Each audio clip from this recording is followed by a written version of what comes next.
제가 또 하나 다뤄보고 싶은 부분이 아까 이제 신문 기사를 보니까 이런 게 있습니다. 정보가 너무 적다. 전원 단식하자. 당혹감을 드러낸 민주당 의총 이런 기사가 있었습니다. 최근에 이제 윤석열 대통령 심판 선고가 늦어지는 데 따른 자기들이 봤을 때 늦어지는 데 따른 그런 상황을 우려하고 있는 거 아니냐 이런 보도였는데 이거 한번 이야기 좀 나눠볼게요. 일단 민주당에서 봤을 때는 국민의힘은 법조 카르텔이 형성돼 있어서 정보가 있을 텐데 우리는 헌재 정보가 너무 없는 거 아니냐 이런 식으로 분석을 했는데 어떻게 생각하세요? 아니 지금 헌재에서 나오고 있는 얘기는요. 지금 법조 출입하는 기자들도 파악이 안 되고 있습니다. 잘 안 돼요. 그렇죠. 국민의힘도 마찬가지고 이건 네. 아마 야당도 마찬가지일 것 같아요. 근데 마치 우리는 뭔가 소통이 되고 있는 것처럼 또 하나의 거짓말을 하고 있다. 저는 그렇게 보고요. 우리라는 게 이제 국민의 말씀하시는 거죠. 저는 기자니까. 기자니까. 아니, 근데 이제 이게 여태까지 또 정보가 나오면 그게 더 이상한 게 그렇다면은 정보가 나온다면은 그러면 재판관들이나 혹은 연구관들이 특정 정도하고 내통하고 있다는 게 그렇죠. 돼요. 그러니까 네. 뭐 본인들이 이런 얘기를 하고 있다. 네, 예. 그렇게 된 거 또 지금 뭐 전부 다 전원 단식을 하자 얘기했지 않습니까? 전원 단식을 하자. 야, 이거 좋은 생각 아닙니다. 일단 국회 앞에 있는 식당들 별로 좋아하지 않습니다. 지금 민주당 의원들 예. 170명이 넘죠. 예. 이분들이 하루 두 끼는 적어도 국회 앞에서 먹습니다. 이 매출이 엄청납니다. 민주당은 예. 주로 굴국밥 이런 거 좋아하는 거예요. 굴국밥도 좋아하고 네. 뭐 근데 또 고기 좋아하시는 분도 있고 고기 다양합니다. 좋아하는데, 회 좋아하시는 분도 있고 예. 근데 그분들이 식당을 전부 다 안 가버린다. 그러면 요즘 상인도 어렵습니다. 식당 많이 어렵습니다. 민주당 자주 가는 식당 있고 국힘 자주 가는 식당 있잖아요. 대체로. 좀 그러긴 있는데 약간 있잖아요. 약간 있는데 예. 크게는 그게 따로 없습니다. 그러니까 예. 식당 주인이 약간 그 의원들과 관계가 있는 그런 시대 몇 군데 맞아, 있습니다. 맞아. 예. 예. 그런 거 빼고는 대부분은 뭐 섞여서 다 갑니다. 섞여서 가는데 지금 이 상황에서 또 단식을 하겠다. 저는 굉장히 좀 무책임한 거고요. 그리고 지금 제일 야당이고 제일 큰 의석을 가지고 있지 않습니까? 네. 원래 단식은요 소수 정당이 하거나 약자가 하는 최후의 수단입니다. 그걸 거대 야당이 한다? 더군다나 저는 더 어이가 없는 건요. 암살설 얘기를 한 거죠. 너무 어이가 없어요. 근데 이제 단식 얘기부터 짧게 좀 먼저 그러시죠. 해보자면 네. 이게 제가 지난주 방송에서 한 멘트를 그대로 하시네요. 네, 그런가요? 제가 지난주에 다른 프로그램 나와가지고 네네. 또 다른 프로그램에 나와가지고 그런 네. 얘기를 했잖아요. 이게 단식이라는 게 약자가 취할 수 있는 마지막 방법이다. 그렇잖아요. 단식이라는 기억난다. 표현 방법으로밖에 자신의 의사를 피력할 수가 없을 때 그렇죠. 하게 되는 게 단식인데 그 단식을 지금 가장 권력이 많은 정당에 가장 권력이 많은 사람들이 한다. 이거 앞뒤가 좀 맞지 않은 거 아니냐. 그럼요. 이런 지적이 나오죠. 예. 그리고 삭발 얘기도 좀 나오고 삭발, 있는데 예. 삭발도 몇 명 했죠 이미. 예. 근데 전원 삭발 얘기는 또 안 하더라고요. 왜요? 그렇게 왜 안 하는지 모르겠습니다. 예. 전원 삭발, 전원 다 하겠다면 다 같이 예. 해야 되는 거 아니겠습니까? We are together. 그러면서 전원 삭발 방법도 있다는 것을 리마인드 시켜드리겠습니다. 그런 방법도 검토해보길 바란다. 놓치셨다면 지금 방송 듣고 한번 검토해보길 바란다는 권유를 드리고요. 또 하나 아까 암살설 얘기했죠? 암살설. 예.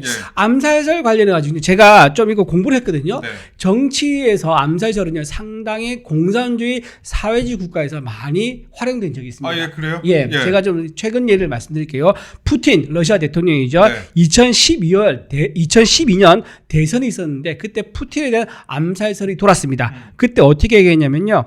국가의 안정을 유지할 수 있는 지도자는 역시 푸틴밖에 없다. 그러니까 본인에 대한 암살설이 나오고 나서 네. 국가의 안정을 위해서 내가 지도자가 된다라는 그런 정치 공작을 했었던 게 한번 있었었고요. 또 하나 근데 최근 이제 암살설이 여기서 왜 나오는지 우리 얘기를 해야 될 거 아니에요. 그렇죠. 맞네. 지난 11일에 민주당이 이재명 대표 암살설을 제기를 했어요. 갑자기 암살설 제기를 해갖고 이 네. 내용이 뭐냐. 특수부대를 전역한 이 오비 요원들, 그 다음에 707 특임단 네. 요원들이 그 권총 또 러시아제 권총을 입수해갖고 이재명 대표를 암살할 그런 계획이 있다라고 하면서 당분간 이재명 대표는 노출 안 되게 해달라 뭐 이런 내용이었어요. 그래갖고 그 뒤에 이제 민주당이 최고위를 광화문에서 갑자기 열었습니다. 야외에서 갑자기 열다가 또 안전상 이유로 이제 이재명 대표는 그런 암살설이 나오니까 최고위에 불참하겠다 이렇게 입장을 밝혔는데 이 암살설이라는 게 외부에서 나온 다음에 그 다음에 당에서 얘기를 하는 건데 당에서 먼저 얘기를 그렇죠. 하고 그다음에 네. 이거 암살설이 있는 거 아니야 이래서 좀 퍼트려 우린 그래서 못 나가겠다. 그렇죠. 이게 무슨 이유가 있는 거 아니냐 사실. 그렇죠. 그리고 예. 권총도 이게 약간 러시아제 권총 예전에 물론 이런 암살설 있을 수도 있습니다. 당연히 있을 수도 있다고 생각하지만 우리가 기시감이 있잖아요. 김어준, 네. 김어준의 기시감이 있잖아요. 뭐 북한 군복을 입은 사람들이 천해를 와가지고 왜 어떻게 한다. 막 그 여러 가지 그 김어준이 퍼뜨렸던 그런 썰이 있었잖아요. 나중에 민주당에서도 아니라고 했다가 나중에 번복을 했다 그러기도 했었는데 이 암살설을 보니까 그때의 느낌이 좀 다시 오버랩이 된다, 기시감이 있다 이런 사람들이 좀 그리고 있어요. 러시아 이제 권총 얘기가 한 단계 더 거슬러 올라가면 네. 바로 통진당이 나옵니다. 아, 통진당이 나와요. 이석기 의원이었죠. 통진당에서 정말로 그 국가 전복을 위한 주요 시설 파괴를 모의를 정말 했습니다. 예. 그때 나왔던 중요한 말 중 하나가 러시아 권총 얘기라요. 왜 러시아요?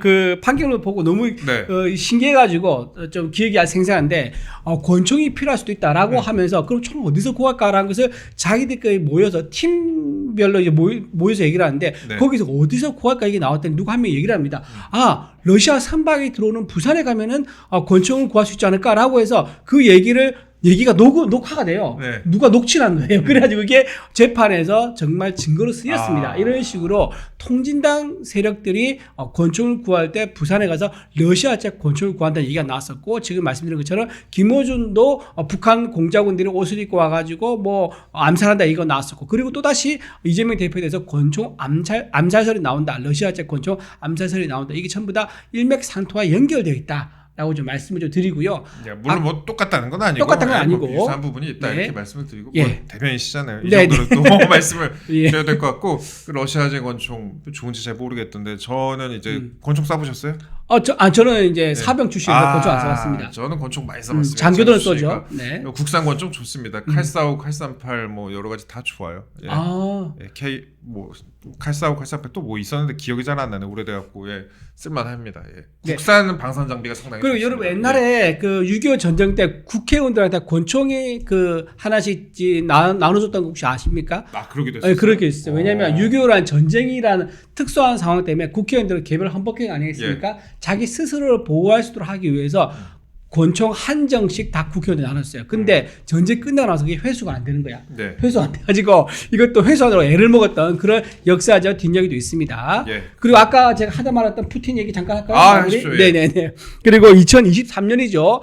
우크라이나 전쟁 때 그때도 푸틴 암살설 얘기가 돕니다. 네. 그때 뭐랬냐면 푸틴이 전쟁의 정당성을 부각시키기 위해서 러시아 국민들을 설득하기 위한 용도로 실제로 없는 암살인데 암살설을 공개해서 어떤 우크라이나 침공에 대한 전쟁에 대한 그런 정당성을 부여하는 데 활용되기도 했었었고요. 네. 또 마지막으로 히틀러 얘기 해드릴게요.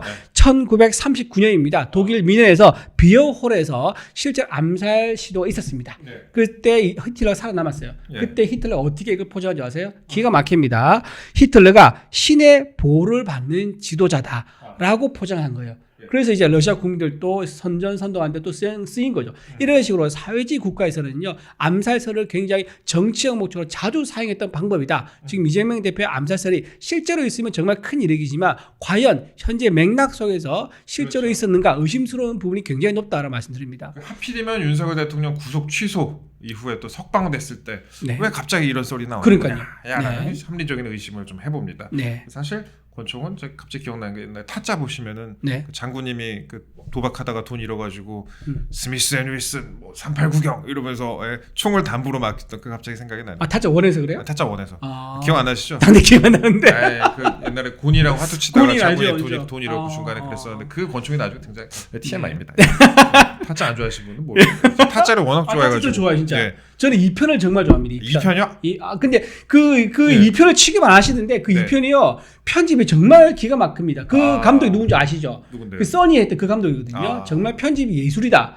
네. 그리고 그 대사가 정말 맛깔나다. 재평가 받아야 될 타짜가 바로 2편이다. 저는 그렇게 생각합니다. 취향은 개인적으로. 존중합니다. 저는 네. 동의할 수가 없습니다. 저는 동의할 수가 없고 네. 예, 일단 그 저희가 암살설을 좀 다뤄봤습니다. 네. 저희가 중간중간 이 채널 자체가 좀 재밌게 하고 일반 시사 프로그램보다 좀 편하게 내려놓고 하자 그런 네. 생각이기 때문에 좀 내려놓고 했는데 네. 이런저런 얘기도 했는데 여러분들 좀 많이 저희한테 어드바이스 주시면 저희가 최대한 반영해가지고 채널 꾸려가는데 좀 참고하도록 하겠습니다.